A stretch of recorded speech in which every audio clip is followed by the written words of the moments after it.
बात तारे यदि टाला करेंगे, बात तारे यदि टाला करेंगे, दीप हीला हवाला करेंगे। साथ देगा नहीं चंद्रमा तो जुगनुओं से उजाला करेंगे। तो बंधुओं, धर्मदा काव्य मंच जुगनुओं से उजाला करने के लिए पुनः प्रस्तुत है। आपका मित्र पंडित गिरी मोहन गुरु अपने 2010 में प्रकाशित मुक्तक संग्रह जुगनुओं से उजाला से क्रमशः आपको एक पृष्ठ नित्य प्रति सुना रहा है। आज पुनः फिर सुनिए 8वां पृष्ठ। झाड़ झुरमुट के झांकता हो रवि। एक प्रकृति का चित्र देखिए, कवि का मन उद्वेलित करता है। प्रकृति का और कवि की कृतियों से, कवि की कृति और प्रकृति का आपस में बड़ा चोरी दामन का साथ है।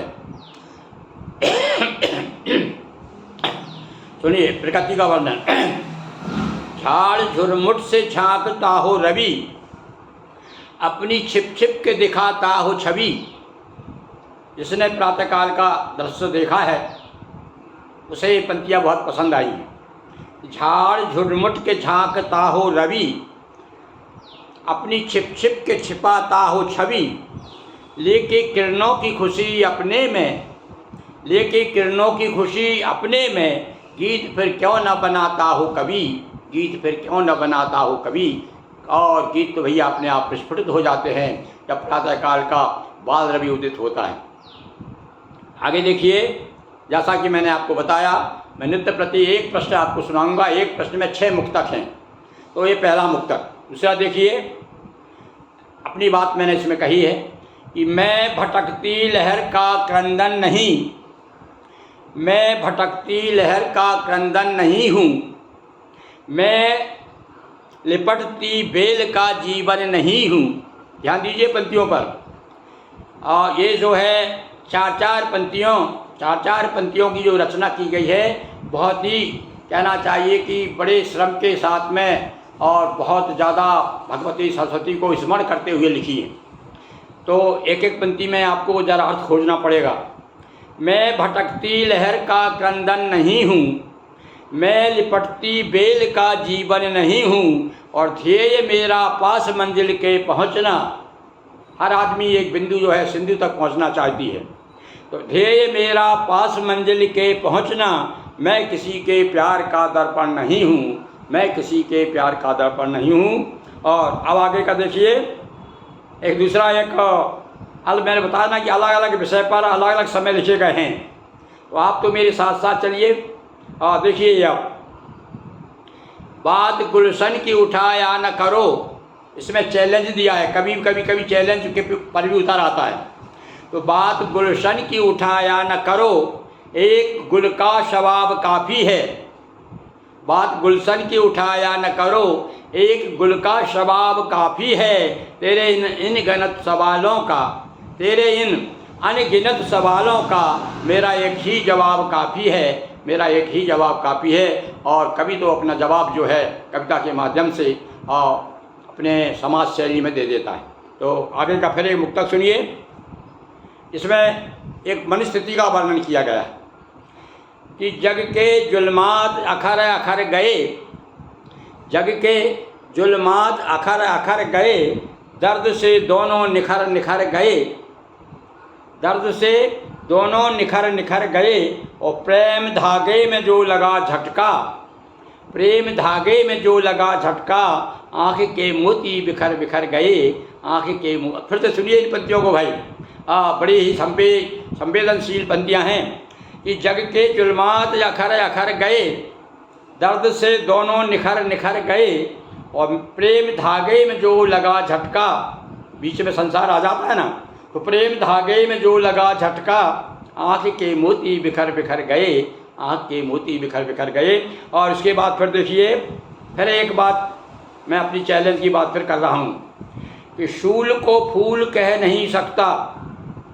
लोग आमादा है कि बुरे को अच्छा कहो, और कवि का धर्म है कि वो बुरे को बुरा कहे और अच्छे को अच्छा कहे। सुनिए आप। शूल को फूल कह नहीं सकता, धार को कूल कह नहीं सकता, आँख होते हुए गड्ढे में गिरे, आँख होते हुए गड्ढों में गिरे, मैं इसे भूल कह नहीं सकता, मैं इसे भूल कह नहीं सकता। और सुनिए अब,